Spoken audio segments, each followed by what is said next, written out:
इस वक्त की बड़ी खबर आपको बता रहे हैं, न्यूजीलैंड ने टॉस जीता है। क्रिकेट प्रेमियों के लिए इस वक्त की बड़ी खबर, न्यूजीलैंड ने टॉस जीतकर पहले बॉलिंग करने का फैसला लिया है। यानी कि भारत के टॉस हारने का सिलसिला जारी है। भारत लगातार 13 टॉस हारने का एक अलग ही रिकॉर्ड बन चुका है भारत का। न्यूजीलैंड ने टॉस जीतकर पहले बॉलिंग करने का फैसला लिया है। बेहद दिलचस्प ये मुकाबला जो दुबई स्टेडियम में होने जा रहा है। ग्रुप स्टेज का ये आखिरी मुकाबला है और ग्रुप ए की दो सबसे ताकतवर टीमें न्यूजीलैंड और भारत आज दुबई स्टेडियम में ये मैच खेलने जा रही है। हालांकि टॉस के मामले में किस्मत ने न्यूजीलैंड का साथ दिया है। न्यूजीलैंड ने टॉस जीतकर पहले बॉलिंग करने का फैसला लिया। अपने बॉलर्स पर भरोसा जताया है न्यूजीलैंड ने। जाहिर तौर पर अभी तक जो मैचेस हमें देखने को मिले हैं दुबई के स्टेडियम में, वो आमतौर पर 230 से 270, 80 के स्कोर के बीच ही देखने को मिले हैं। आउटफील्ड उतनी कुछ फास्ट है नहीं और पिच स्लो हो जाती है गेम के आगे बढ़ने के साथ। ऐसे में न्यूजीलैंड की क्या रणनीति है इस मैच में, ये देखना काफी दिलचस्प होगा। खासतौर से न्यूजीलैंड के पास भी अगर बात की जाए ग्रुप ए में, तो इंडिया के बाद सबसे शानदार स्पिनर्स न्यूजीलैंड के पास इस वक्त है।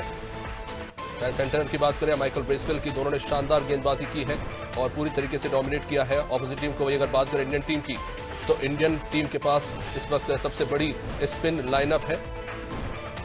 कुलदीप यादव से लेकर जडेजा, और आज ऐसा माना जा रहा है कि शायद कुलदीप यादव की जगह वरुण चक्रवर्ती को इस मैच में खिलाया जा सकता है। खासतौर से इस बात को मद्देनजर रखते हुए कि न्यूजीलैंड की बैटिंग लाइनअप में लेफ्ट हैंड बैट्समैन काफी ज्यादा है और अनुमान ये भी जताया जा रहा है कि शायद मोहम्मद शमी ये मैच ना खेले। हालांकि देखना होगा कि इंडिया की क्या रणनीति है, उनकी टीम लाइनअप क्या होती है। लेकिन फिलहाल जो अपडेट मिल रही है उसके मुताबिक दुबई में होने जा रहे हैं 2:30 बजे से जो मैच शुरू होगा, उसमें पहले बल्लेबाजी करने भारतीय टीम उतरेगी।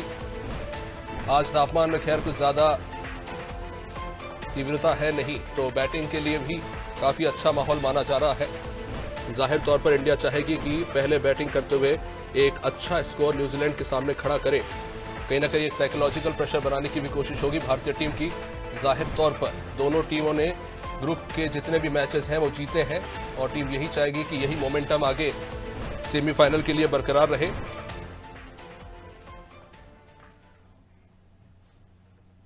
चलिए इसी पे चर्चा आगे बढ़ाएंगे। आज बेहतरीन ये मुकाबला होने जा रहा है दुबई में, दो टक्कर की टीम। हमारे साथ स्टूडियो से इसमें मनोज वर्मा जी हमारे साथ है, केजी शर्मा जी और प्रदीप तोमर क्रिकेट एक्सपर्ट्स हमारे साथ जुड़ चुके हैं। बहुत बहुत स्वागत आप सभी मेहमानों का। तो सर सीधे टॉस पर ही चलते हैं। केजी शर्मा जी, सबसे पहले आपसे सवाल लूंगा। टॉस जो है इंडिया फिर से हार गई है। खैर टॉस के मामले में किस्मत हमारा साथ नहीं दे रही, लेकिन अगर मैचेस की बात करें तो ग्रुप स्टेजेस में शानदार परफॉर्मेंस रहा इंडिया का, चाहे बांग्लादेश के खिलाफ हो और पाकिस्तान के खिलाफ। लेकिन अब ये जो मुकाबला होने जा रहा है इस पर सभी की नजर है, क्योंकि ये माना जा रहा है कि सेमीफाइनल से पहले का सेमीफाइनल है, क्योंकि दो सबसे टक्कर की टीम है। ग्रुप ए में इस वक्त सबसे ऊपर चल रही है न्यूजीलैंड और उसके बाद भारत, और दोनों ही टीमों ने शानदार खेल दिखाया है। तो आज ये बड़ा दिलचस्प होगा देखना कि ये जो टीम है अपने स्ट्रेंथ पर जाती है या सामने वाले की वीकनेस पे। किस तरह से देख रहे हैं आप इस मैच को? नहीं देखिए, नो डाउट आईसीसी के जब भी टूर्नामेंट की बात आती है तो भारत और न्यूजीलैंड के बीच जो भी मैच होता है उसको बहुत इंटरेस्ट से लिया जाता है और न्यूजीलैंड हमेशा कहीं ना कहीं भारतीय टीम की राह में रोड़ा भी बनती रही है। और चैंपियंस ट्रॉफी की बात करूं तो सन 2000 में न्यूजीलैंड और भारतीय टीम का एक फाइनल में एक बार मुकाबला हुआ था, जिसमें न्यूजीलैंड ने भारत को शिकस्त दी थी। तब न्यूजीलैंड टीम के कप्तान स्टीफन फ्लेमिंग हुआ करते थे और भारतीय टीम के कप्तान सौरव गांगुली हुआ करते थे। और उसके बाद भी यदि हम देखें तो आईसीसी के टूर्नामेंट में न्यूजीलैंड हमेशा भारत को दिक्कत देता आया ही है। अभी फिलहाल की यदि मैं बात करूं तो जैसा कि दुबई में ये मैच होना है और दुबई में न्यूजीलैंड ने अभी तक मैच खेला नहीं है, तो भारतीय टीम निश्चित रूप से थोड़ा कंडीशंस के हिसाब से तो वहाँ फ़ायदे में ज़रूर रहेगी। लेकिन क्रिकेट उस दिन का खेल होता है कि उस दिन अपना बेस्ट देना होता है और मैं समझता हूँ इस समय आज का जो मैच है उसमें न्यूजीलैंड से जो पिछली सीरीज हुई थी जिसमें न्यूजीलैंड ने भारत को काफ़ी सालों बाद हराया भी था, तो कहीं ना कहीं थोड़ा दबाव भारतीय टीम पर भी होगा। सेंटनर जो कि न्यूजीलैंड टीम के कप्तान हैं, जिनकी बॉलिंग को खेलना भारतीय टीम के लिए थोड़ा सा पहेली सा बना हुआ है और हमेशा वो दिक्कत देते आए हैं। लेकिन मैं तब भी समझता हूँ कि भारतीय टीम जिस हिसाब से खेल रही है, स्पिनर्स अपना काम कर रहे हैं, मीडियम पेसर्स अपना काम कर रहे हैं, ओपनिंग स्लॉट हमारा बहुत अच्छा कर रहा है, मिडिल ऑर्डर हमारा श्रेयस अय्यर, विराट कोहली बहुत अच्छा कर रहे हैं, तो मैं समझता हूँ कोई दिक्कत मेरे ख्याल से भारतीय टीम को आनी नहीं चाहिए और हम आखिरी में देखेंगे भारतीय टीम हमको जीतती हुई दिखाई देगी। निश्चित रूप से देखना काफी दिलचस्प होगा। मनोज जी, अगर न्यूजीलैंड की बात करें, देखिए हम हमेशा ये कहते हैं क्योंकि अगर आप फिक्चर्स उठा के देखेंगे तो ठीक है कि आईसीसी टूर्नामेंट में न्यूजीलैंड कहीं ना कहीं भारत पर हावी रहा है, पर हम कहते हैं कि समय के साथ साथ टीम में भी काफी सारे चेंजेस आते हैं। तो सिर्फ अगर हम इस टूर्नामेंट में रहे और न्यूजीलैंड की परफॉर्मेंस को देखें तो पहला मैच जो कराची में हुआ पाकिस्तान के खिलाफ, पाकिस्तान ने टॉस जीता, पहले बॉलिंग चुनी, उसके बाद 320 रन खाए और 260 पर ऑल आउट हो गई। बांग्लादेश में भी कुछ ऐसा ही देखने को मिला जहां पर न्यूजीलैंड को पहले बैटिंग करने दिया गया और जबरदस्त तरीके से वो मैच भी न्यूजीलैंड ने जीता। और ये कहीं ना कहीं दिखा रहा है कि आप कोई सा भी ग्राउंड चुन लीजिए, आप कोई सी भी टीम ले आइए, न्यूजीलैंड वन साइडेडली डोमिनेट करती आई है। आज जो मैच होने जा रहा है दुबई में, एक तरफ ये माना जा रहा है कि इंडिया ने लगातार यहाँ पे मैचेस खेले तो एक कहीं ना कहीं एक बेनिफिट है इंडिया को कि अब थोड़ा होमली ग्राउंड टाइप का हो गया, इंडिया के लगातार खेल रहे हैं। लेकिन दूसरी तरफ न्यूजीलैंड ने लगातार आईसीसी चैंपियंस के जितने भी गेम्स हुए हैं उसमें कहीं ना कहीं चौंकाया है। देखिए निश्चित तौर पर, लेकिन जो पिछला वर्ल्ड कप हमने खेला था, हमने न्यूजीलैंड को ही हराया था सेमीफाइनल में। और जहाँ तक न्यूजीलैंड की बात है, जो शर्मा जी ने कहा, क्योंकि ये नए ग्राउंड पर वो खेल रहे हैं। पाकिस्तान के खिलाफ बात करें तो उसके पहले त्रिकोणी सीरीज उन्होंने पाकिस्तान में खेली तो जिसमें जीत हासिल की थी। उन्होंने पाकिस्तान को उसके पहले 2 बार हराया था, उसके बाद वो टूर्नामेंट उन्होंने त्रिकोणी सीरीज जीती थी और उसके बाद वो आईसीसी ट्रॉफी खेल रहे थे। जहाँ तक आज के मैच की बात है, जो शर्मा जी ने कहा कि कोई एक दिन, कोई एक कैच, कोई एक मैच पूरा मैच बदल देता। हमने कई बार इस स्टूडियो में बात की, पिछले वर्ल्ड कप की हम बात करें 50 ओवर वाले, कि हमने देखा था एक तरफा अंदाज में भारत की टीम खेली थी, लेकिन फाइनल में हम जिस तरह से खेले और हार गए थे।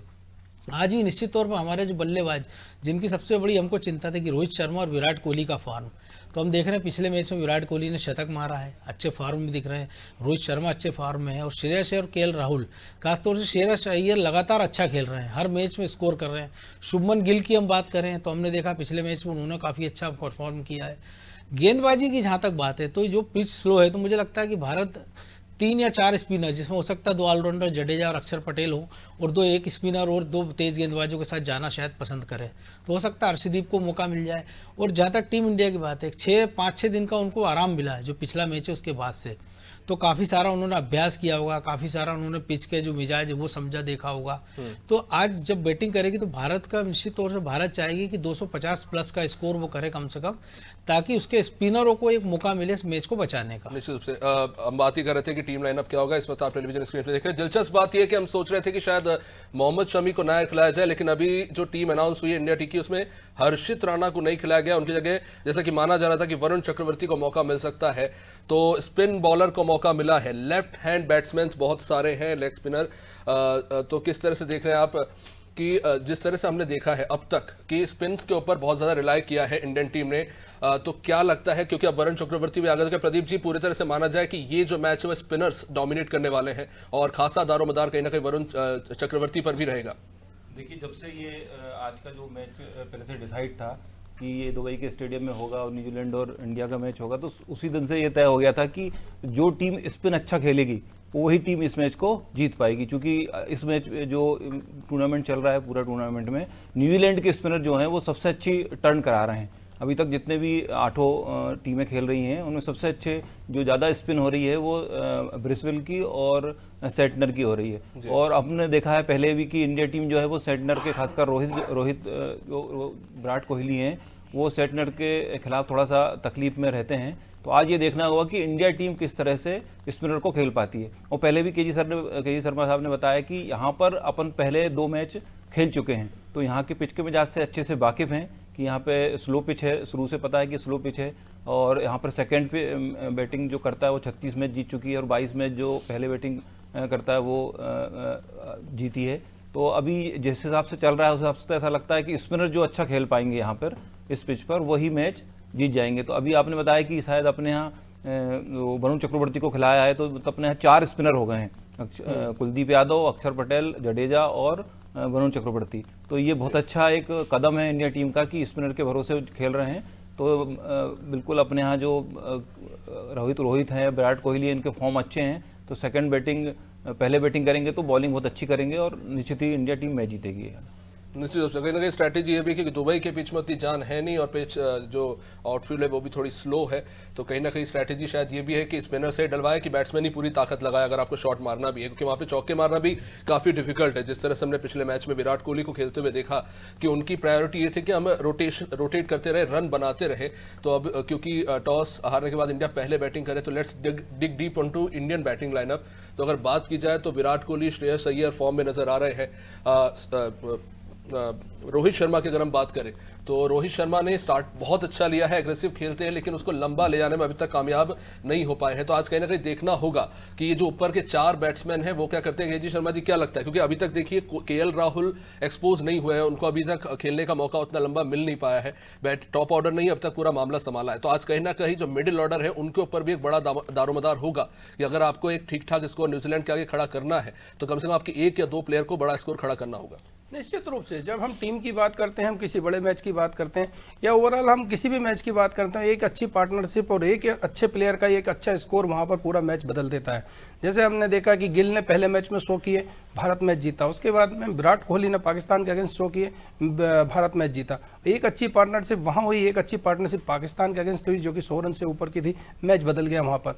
तो निश्चित रूप से हमारा जो टॉप ऑर्डर है, रोहित शर्मा जिस तरह से फायरिंग क्रिकेट खेल रहे हैं उनको उसी तरह का ही क्रिकेट खेलना चाहिए, मैं समझता हूँ, क्योंकि उससे दबाव जो है वो कुछ ही पलों में, कुछ ही ओवरों में सामने वाली टीम पर शिफ्ट हो जाता है और भारतीय टीम वहाँ पर थोड़ा सा मैच को आसान बना लेती है। तो रोहित शर्मा की जो शुरुआती जो अटैक वाली जो रणनीति है और गिल के साथ जो उनका कॉम्बिनेशन है, निश्चित रूप से मैं समझता हूँ उसी पर ही फोकस करना चाहिए और वही सामने वाली टीम को डोमिनेट करने के लिए बहुत जरूरी है। मिडिल ऑर्डर की यदि मैं बात करूँ तो विराट कोहली की हमने पिछले मैच में देखी, श्रेयस अय्यर ने बहुत अच्छा अर्धशतक वहाँ पर लगाया। केएल राहुल की यदि हम बात करें तो वहाँ केएल राहुल ने भी मैच फिनिश किया है चैंपियंस ट्रॉफी में। तो ओवरऑल हमारा बैटिंग ऑर्डर बहुत अच्छा है, लेकिन एक चीज़ मैं बड़ा स्पष्ट करना चाहता हूं कि हम दुबई की पिच को या दुबई के ग्राउंड को ये ना सोचें कि वो हमारा होम ग्राउंड है या वहां भारत को खेलने से फ़ायदा मिलेगा। हमने 50 ओवर के वर्ल्ड कप में देखा, जब इंडिया टीम फाइनल अहमदाबाद में खेल रही थी, भारत की ही कंडीशन थी, हमारा ही होम ग्राउंड था, हमारा ही विकेट था, लेकिन उसके बाद भी ऑस्ट्रेलिया भारी पड़ी थी। तो किसी भी मैच उस मैच की एक बड़ी दिलचस्प बात है, इस पर काफ़ी आलोचना भी हुई थी कि आपकी जो पेस लाइनअप है वो बहुत अच्छी थी, सब कुछ सही जा रहा था, लेकिन हमने स्पिन फ्रेंडली पिच को चुना। नतीजा ये निकला कि सामने वाले को इसका बेनिफिट मिल गया क्योंकि टॉस हमारे साथ नहीं गया। एग्जैक्टली, आज भी टॉस हमारे साथ में नहीं है।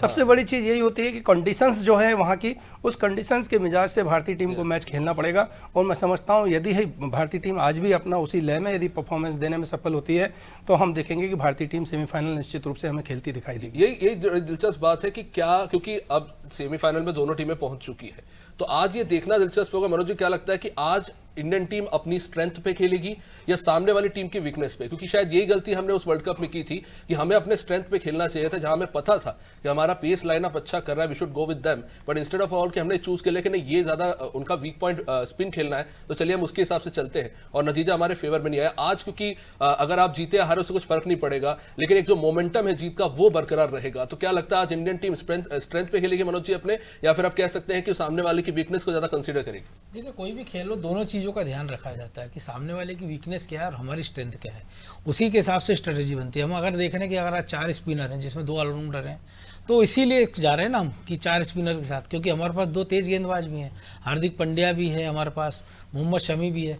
लेकिन दिलचस्प ये भी हो सकता है ना कि अगर टीम इंडिया 300 के आसपास का स्कोर करे और फिर पहला ओवर हो सकता है कोई स्पिनर डालने जाए, वरुण चक्रवर्ती टाइप का मिस्ट्री बॉलर, जो कि हमने देखा एक बार न्यूजीलैंड ने प्रयोग कर चुकी है वर्ल्ड कप में भी, जब दीपक पटेल हुआ करते थे और पहला ओवर न्यूजीलैंड की टीम उनसे डलवाया करती थी और जिसका बड़ा अच्छा उनको फायदा भी मिला था। तो ये भी संभव है कि एक एंड से मोहम्मद शमी शुरुआत करें और दूसरे एंड से पहले ओवर से हम या दूसरे ओवर से हम एक स्पिनर को भी देख सकते हैं, ये भी स्ट्रेटजी हो सकती है हमारी। तो वो ये डिपेंड करेगा कि टीम इंडिया का पहली पारी में स्कोर कितना होता है, हम कैसा खेलते हैं, क्योंकि जब आपको एक बड़ा स्कोर है आपके पास तो फिर आप गेंदबाजों को बहुत मौका देने की स्थिति में रहते हैं कि ठीक है अगर 1-2 ओवर पिट भी जाते हैं तो आप रिस्क ले सकते हैं। लेकिन अगर आप उसका टोटल बोर्ड पर आपके 220-30 रन टंगे हैं, फिर आप कोई चांस लेने की स्थिति में नहीं रहते हैं, तब आपकी फिर स्ट्रेटेजी दूसरी हो जाती है। मनोज जी, क्या लगता है आज अगर Indian team batting lineup opening कर रही है तो सीधा मारने की तरफ बढ़ेगी, क्योंकि शुरुआत के 10 ओवर जो माने जा रहे हैं क्या वो ही तय करेंगे आखिर खेल कैसा होगा? क्योंकि माइकल ब्रेसलर और मिचेल सेंटनर स्पिनर्स अगर आएंगे तो वो जिस तरह से बैट्समैन को डोमिनेट कर रहे हैं, तो कहीं ना कहीं इंडियन बैटिंग लाइनअप ये सोचेगी कि बाकी जो बॉलर है उनको टारगेट किया जाए और उन्हें हिट किया जाए। देखिए हर मैच में अलग स्थिति होती है। अफगानिस्तान देखिए लग रहा था कि इतना बड़ा स्कोर करेंगे और मैच जीतेंगे, पहले 3 विकेट उन्होंने जल्दी गंवा दिए थे, लेकिन बाद में जो कमबैक किया। लेकिन कल का मैच में हम देखें इंग्लैंड का, वो कमबैक नहीं कर पाए। जब उन्होंने लगातार जब विकेट उनके गिरने शुरू हुए तो वो संभल ही नहीं पाए, वो तो पूरे 50 ओवर भी नहीं खेल पाए, जो बेजवाल उनका कहा जाता है। एक भी बल्लेबाज जो उनका जिसने 50 नहीं बना पाया। सेम स्थिति दक्षिण अफ्रीका की, लगा कि जल्दी विकेट गिरे तो मैच रोमांचक होगा, लेकिन बाद में देखिए मैच एक तरफा हो गया। तो ये डिपेंड करता है कि हर खिलाड़ी, आप सोचो कि रोहित की स्टाइल में फेयरलेस खेलेगा, ये पॉसिबल नहीं है। हर एक खिलाड़ी का अपना स्टाइल होता है। जो आपने विराट कोहली का जिक्र किया, विराट कोहली ऐसे खिलाड़ी हैं कि वो 50 गेंद में 10 रन बनाएंगे, लेकिन अगर वो अपनी पे आ गए तो बाकी की 20 गेंद में 50 रन बना सकते हैं वो। तो वो स्टेमिना के खिलाड़ी हैं। वो उनका स्टेमिना ऐसा है कि वो सिंगल रन लेके पूरे फील्ड को पूरा दौड़ाते रहते हैं वो, और जब उनका मन आता है तब वो बाउंड्री मार लेते हैं। तो ये खिलाड़ी के ऊपर डिपेंड करता है कि वो कैसे खेल को चलाता है। निश्चित रूप से। प्रदीप जी, एक इस वक्त की अपडेट भी आपको बता देते हैं। अभी जानकारी मिली है कि न्यूजीलैंड की टीम में भी एक बदलाव हुआ है। डैरल मिचेल खेल रहे हैं, डिवॉन कॉनवे को इस मैच के लिए रेस्ट दिया गया है। तो प्रदीप जी, किस तरह से देखते हैं? अगर बात करें न्यूजीलैंड की बैटिंग लाइनअप की, तो हर मैच में डोमिनेट ही किया है। हालांकि बांग्लादेश के मैच में अगर देखा जाए तो शुरुआत में विल यंग, कॉनवे और केन विलियमसन जल्दी आउट हो गए थे। 24 या 30 रन के अंतराल में 3 विकेट गिर गए थे, लेकिन उसके बाद रचिन रविंद्र ने जो मैच निकाला, 115 रन बनाया, उन्होंने पूरी तरह से मैच जो है बांग्लादेश के लिए खत्म कर दिया। तो कहीं ना कहीं ये मान सकते हैं कि न्यूजीलैंड की जो बैटिंग लाइनअप है वो भी इंडियन टीम जितनी उतनी ही डीप है, और ऑलराउंडर्स भी उनके पास शानदार है। तो कहीं ना कहीं जल्दी विकेट इंडियन बॉलर्स को झटकने होंगे अगर इन्हें दबाव में लाना है तो। देखिए, अब पिछले 2 मैच जो न्यूजीलैंड के हुए हैं, पहला मैच जो पाकिस्तान से खेले थे और उसके बाद वो बांग्लादेश से खेले थे, तो दोनों मैचों में आप देखेंगे तो दोनों मैचों 73 रन पे 3 विकेट गिर चुके थे उनके। उसके बाद भी दोनों मैच में एक में चेस कर रहे थे, एक बार पहले बैटिंग कर रहे थे। दोनों मैचों में पहले मैचों में लेमन और उसके दूसरे जो प्लेयर थे उन्होंने पारी को खींच के ले गए, 320 तक ले गए थे। और सेकंड मैच में जिसमें वो चेस कर रहे थे उसमें रविंद्र ने और लेमन ने, इन दोनों ने मिलकर पारी को बनाया था और आगे बढ़ाया था। तो नो डाउट ये बिल्कुल भी शक नहीं है कि उनकी बैटिंग में बहुत गहराई है। लेकिन चूंकि आज के जो मैच की जो अपनी 11 आई है उसमें मैं बहुत अच्छी तरह से देख रहा हूँ, बहुत अच्छा भी लगा मेरे को ये वाली बात कि 4 स्पिनर खेल रहे हैं। क्योंकि क्या है, सेकंड बैटिंग जब आएगी तो पिच स्लो हो जाएगी और स्पिनर अपना काम करेंगे। तो आज जो 4 स्पिनर खेल रहे हैं वो बैटिंग लाइन को उनको तोड़ देंगे, ये पूरा भरोसा है। और इंडिया बहुत अच्छे से ये मैच जीतेगी। अगर हम उम्मीद करेंगे इंडिया टीम से कि वो 250 से 260 रन बना ले तो ये मैच बहुत अच्छा होगा आज। निश्चित रूप से। अगर बात करें तो आज 300वां ओडीआई मैच है विराट कोहली का। सबसे ज्यादा टेंशन इसी बात की चल रही थी, टीम के 2 सबसे सीनियर खिलाड़ी जिनका इतना अच्छा फॉर्म नहीं चल रहा है, रोहित शर्मा की बात करें या फिर विराट कोहली की। पर अब विराट कोहली ने पाकिस्तान के खिलाफ शानदार वापसी की है, तो क्या लग रहा है कि शर्मा जी आज भी कुछ ऐसा ही देखने को मिलेगा? विराट कोहली या फिर रोहित शर्मा, दोनों में से किसी एक का बल्ला चलेगा आज? निश्चित रूप से मैं तो समझता हूँ दोनों का ही बल्ला चलेगा, क्योंकि ये दोनों ही प्लेयर ऐसे हैं कि इनको कुछ भी बोलने की या बताने की ज़रूरत नहीं होती। ये खुद अपनी गलती को सुधारने में बड़े माहिर हैं और इन्हें कैसे खेलना है, कंडीशंस के हिसाब से किस तरह से खेलना है, उसमें सिद्धस्त हैं। हमने T20 वर्ल्ड कप में भी देखा था जब विराट कोहली पूरे टूर्नामेंट में उतना अच्छा नहीं कर पा रहे थे, लेकिन फाइनल में जब आई तो भारतीय नैया के तारणहार बनकर निकले थे विराट कोहली। 76 रन की बहुत अच्छी पारी वहाँ पर खेली थी। तो निश्चित रूप से मैं समझता हूँ कि कोहली और रोहित दोनों ही भारतीय टीम के बहुत मजबूत स्तंभ हैं और दोनों ही बहुत अच्छा करने वाले हैं। और भारतीय टीम मैं समझता हूँ कि 300 के आसपास या 300 से ऊपर ही जाएगी और भारत ये मैच बहुत आसानी से जीतेगा। वैसे बड़ी दिलचस्प स्थिति है इस बार आईसीसी में, क्योंकि सेमीफाइनल में A1 वर्सेस B2 और B1 वर्सेस A2 का मैच होगा। तो ऐसे में सिर्फ एक टीम नहीं बल्कि बाकी की 2, साउथ अफ्रीका और ऑस्ट्रेलिया में नजर बना के बैठी है कि जो टीम जीतेगी, यानी कि मान ले आज अगर इंडिया जीतती है तो उसका ऑस्ट्रेलिया के साथ सेमीफाइनल होगा, और अगर इंडिया हारती है तो ऐसे में जिसका सेमीफाइनल होगा उसे लाहौर जाना पड़ेगा। तो एक टीम को बैकपैक करके या शायद दोनों ही टीम बैकपैक करके बैठी, बड़ी विचित्र स्थिति है। मनोज जी क्या कहेंगे इस पे? क्योंकि हम तो कंफर्टेबली के स्टेडियम में है, लेकिन बाकी टीमों को अप एंड डाउन करना पड़ रहा है। क्योंकि वैसे तो इतना खास शायद फर्क नहीं पड़ता, लेकिन आप क्या चाहेंगे कि ऑस्ट्रेलिया के साथ इंडिया का सेमीफाइनल हो या फिर साउथ अफ्रीका के साथ सेमीफाइनल हो? क्योंकि इस वक्त तो साउथ अफ्रीका काफी मजबूत नजर आ रही है ग्रुप बी में। देखिए, ये तो हमने देखा कि अफगानिस्तान भी भारी पड़ गई है, तो आप ये चॉइस नहीं कर सकते कि मेरा इससे मैच होगा सेमीफाइनल तो मैं फाइनल में पहुंच जाऊंगा, या फाइनल में इससे होगा तो मैं ट्रॉफी जीत लूंगा। क्योंकि कोई एक खिलाड़ी किसी एक दिन को कोई एक पूरा मैच को बदल देता है। अफगानिस्तान को देखिए, लग रहा था कि जब शुरुआत में दूसरा ऑस्ट्रेलिया के खिलाफ भी जब उनका मैच हुआ था हमने, लेकिन जिस प्रकार से उन्होंने बाद में बल्लेबाजी की, थोड़ा थोड़ा स्कोर जोड़ते हुए अच्छा स्कोर उन्होंने लड़ने लायक स्कोर बना दिया था। तो जहाँ तक टीम इंडिया की फायदे की बात है कि जो तो हम मान के चल रहे हैं कि 99% जीत रहे हैं, लेकिन अगर हारे भी भी, तो हमारे पास एक बेनिफिट ये है कि हमको सेमीफाइनल फिर दुबई में खेलना है। जो भी टीम हमसे खेलेगी उसको या तो दुबई, या तो वहाँ पाकिस्तान जाकर आना पड़ेगा या दुबई में रोकना पड़ेगा। तो चिंता उन टीमों की है जिनका मैच हमसे है। हमको, मुझे लगता है फिलहाल इसको लेकर कोई चिंता नहीं है कि हमको अगला मैच कहाँ खेलना है। निश्चित रूप से। चलिए, अब समय हो चला है इस कार्यक्रम को विराम देने का, लेकिन उससे पहले प्रेडिक्शंस का टाइम हो चला है। तो बारी बारी से आप बताइए क्या लग रहा है, इंडिया आज कितना स्कोर करने वाले? सबसे पहले मनोज जी, फिर केजी शर्मा जी आप, और फिर प्रदीप जी। मुझे लगता है 275 प्लस फाइटिंग स्कोर। ठीक है, केजी शर्मा जी। मैं समझता हूँ 300 के आसपास। 300 के आसपास। प्रदीप जी? मैं समझता हूँ 260 रन के करीब बनाएगी इंडिया। चलिए ठीक है, बहुत बहुत शुक्रिया आपसे विमानों का। प्रेडिक्शंस आपने जान लिया। अब देखना होगा कि दुबई के स्टेडियम में आज इंडिया कितना बड़ा स्कोर खड़ा करती है। ग्रुप स्टेज का आखिरी मुकाबला, कोई भी जीते कोई भी हारे, सेमीफाइनल में तो दोनों जा रहे हैं, लेकिन कहीं ना कहीं ये शक्ति दिखाने का भी समय है, क्योंकि आने वाले सेमीफाइनल में देखना होगा कि मुकाबला और कितना दिलचस्प होता नजर आता है। फिलहाल कुछ ही देर में मैच शुरू होने वाला है। Enjoy the match, keep watching अनादि टीवी। नमस्कार।